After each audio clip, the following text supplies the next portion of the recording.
السلام علیکم۔ مدار کے ساتھ میں ہوں عرفان مصطفیٰ صحرائی۔ ناظرین، پاکستان کی سیاست کا جائزہ لیں تو دن بدن تلخی بڑھتی جا رہی ہے۔ حکومت اور اپوزیشن آمنے سامنے یوں کھڑے ہیں جیسے سیاسی حریف نہ ہوں بلکہ ایک دوسرے کے دشمن ہوں۔ مجموعی طور پر حکومت کا مزاج مسائل کو حل کرنے کی بجائے بگاڑ، حکومت کا کسی بھی عمل کے اچھے پہلو کی بجائے منفی سوچنے کی عادت پہلے سے زیادہ بگاڑ پیدا کرنے کا سبب بن رہی ہے۔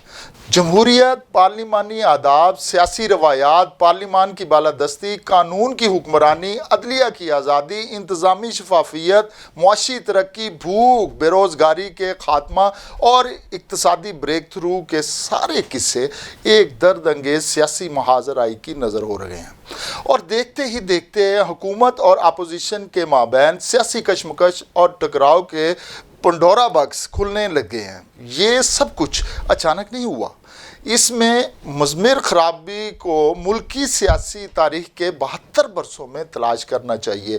اس کی وجوہات ہیں کیونکہ وقت نے برسوں ملکی سیاست کے حادثات کی پرورش کی ہے۔ آج بھی حکومت اور اپوزیشن میں حادثہ ایک دم سے نہیں ہوا۔ اصل حکومت کی ذمہ داری ہے کہ اس ہولناک سیاسی راستے کو بند کرے۔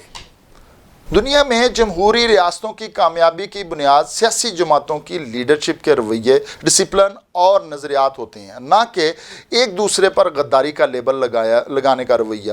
جمہوریت میں تنقید کسی ذاتی مقصد یا گروہی مفادات کو مد نظر رکھ کر نہیں کی جاتی بلکہ ریاست کی خوشحالی اور اس کے وقار کی بلندی کو سامنے رکھ کر کی جاتی ہے۔ یہی وجہ ہے کہ دنیا میں جن ممالک میں صحیح معنوں میں جمہوریت ہے وہاں کوئی بھی پارٹی اقتدار میں ہو، ان کی خارجہ اور داخلی پالیسی میں کوئی خاص تبدیلی نہیں آتی۔ بدقسمتی سے موجودہ دور میں ہمارے ہاں اپوزیشن اور حکومت دونوں نے یہ تاثر پختہ کرنے کی کوشش کی ہے کہ حکومت کی تمام تر ناکامیوں کی وجہ قومی ادارے ہیں۔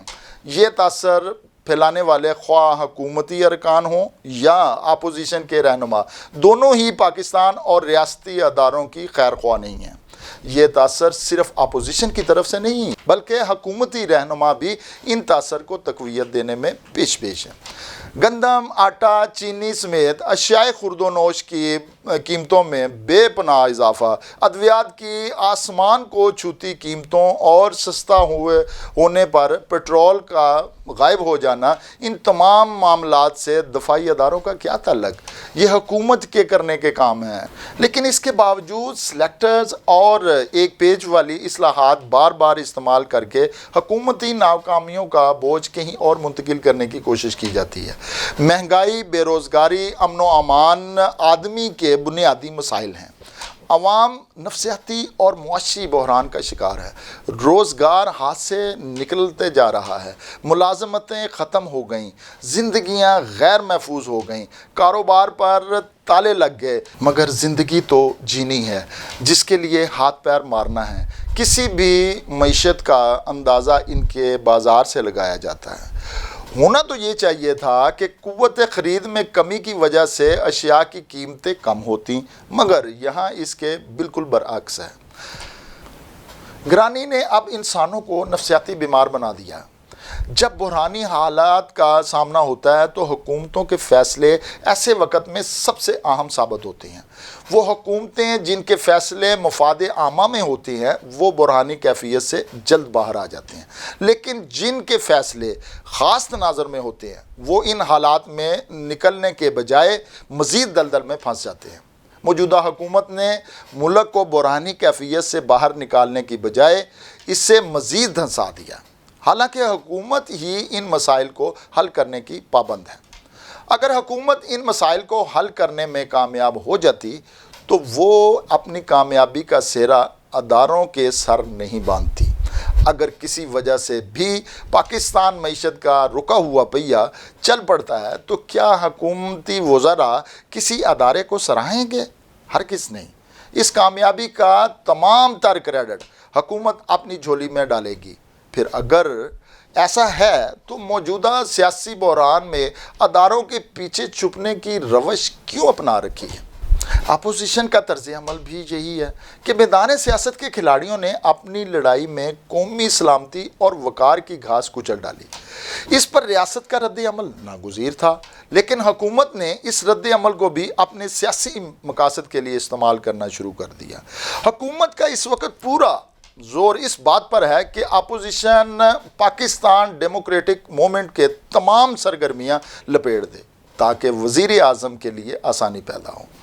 حکومت کو شاید اندازہ نہیں کہ پی ڈی ایم کے جلسوں میں لوگ اس لیے آ رہے ہیں کہ وہ مہنگائی، بے روزگاری اور بد امنی جیسے مسائل سے تنگ ہیں۔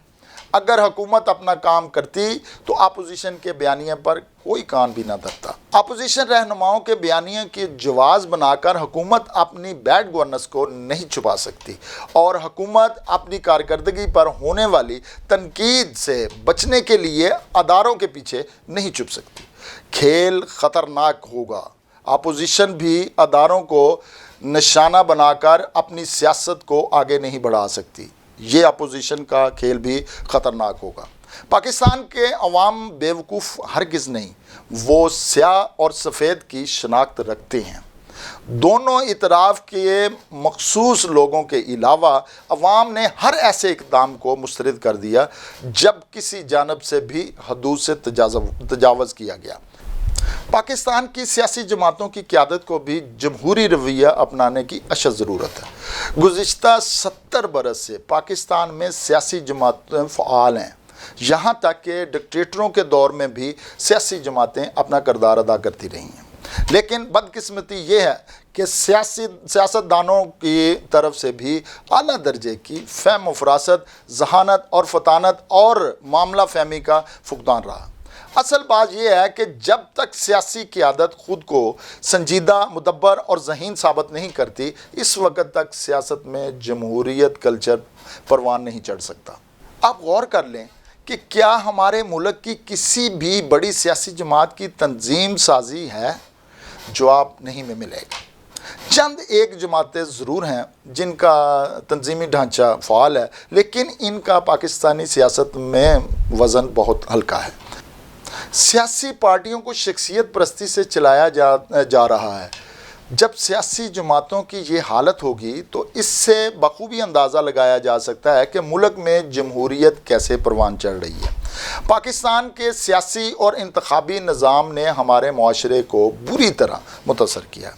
ملک کے انتخابی نظام سے لے کر پولنگ سسٹم تک میں بے شمار خرابیاں ہیں، لیکن جو بھی جماعت برسر اقتدار آئی، اس نے انتخابی نظام سے لے کر پولنگ سٹیشن کو فول پروف بنانے کے لیے کوئی کام نہیں کیا۔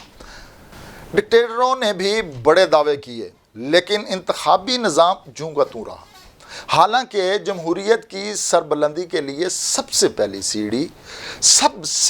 سیڑھی اس کا انتخابی اور پولنگ سسٹم ہوتا ہے۔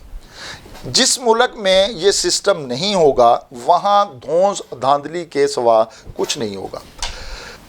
آج وقت ہے اتحاد کا، یقین کا، محنت اور لگن سے کام کرنے کا، ذاتی مفاد سے بڑھ کر ریاستی مفاد کو ترجیح دینے کا، مایوسی، انا پرستی، غیر یقینی صورتحال سے باہر نکلنے کا اور محنت اور لگن سے کام کرنے کا انداز اپنانے کی ضرورت ہے۔ تنقید ضرور کریں، مگر اس کا بنیادی پہلو اصلاح اور تعمیری ہونا چاہیے۔ حکومت بھی اپنی ذمہ داریوں کو سمجھے، مایوسی کے کھیل کو بڑھانے کی بجائے مثبت رویہ عملی طور پر دکھائے۔ حکومتی پارٹی اور اپوزیشن پارٹیاں اپنے جارحانہ سیاسی مقاصد کو ایسی منزل کی طرف نہ لے کر جائیں جہاں سے ملک میں انتشار اور بد امنی پھیلنے کا خطرہ پیدا ہو جائے۔ اس لیے حکمران پارٹی کو ہوش کے ناخن لینے چاہیے۔ اپنی انا اور انتقام کی روش ختم کرنا ہوگی۔ اپوزیشن اور دوسرے سٹیک ہولڈرز کو ایک پیج پر لانا ہوگا۔ اس میں ملک و قوم کی خیر ہے۔ اب تک کے لیے اتنا ہی۔ اگلے پروگرام میں نئے مسئلے اور موضوع کے ساتھ حاضر ہوں گا۔ تب تک کے لیے عرفان مصطفیٰ صحرائی کو اجازت دیں۔ اللہ نگہبان۔